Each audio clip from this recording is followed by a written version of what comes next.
Hello beautiful friends, welcome back again to the garden. It is cleaning time in the front garden. I've been cleaning the back garden, but now it is for the front garden. I have to mow the grass, but I can cut the grass without moving or remove all those dry leaves and the grass. Look at them right here.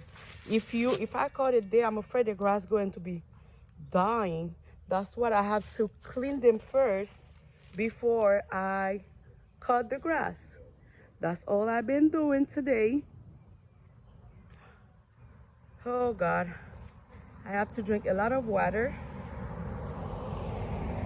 And yeah, I don't mind working because I love my yard to be beautiful, but it's a lot. Jesus. It is a lot. It is a lot of hard work. If you want to have a beautiful front. Alright guys, thank you for watching. Remember to like and subscribe. Let me go remove those leaves and rake the grass again. Thank you friends for watching. See you for another video.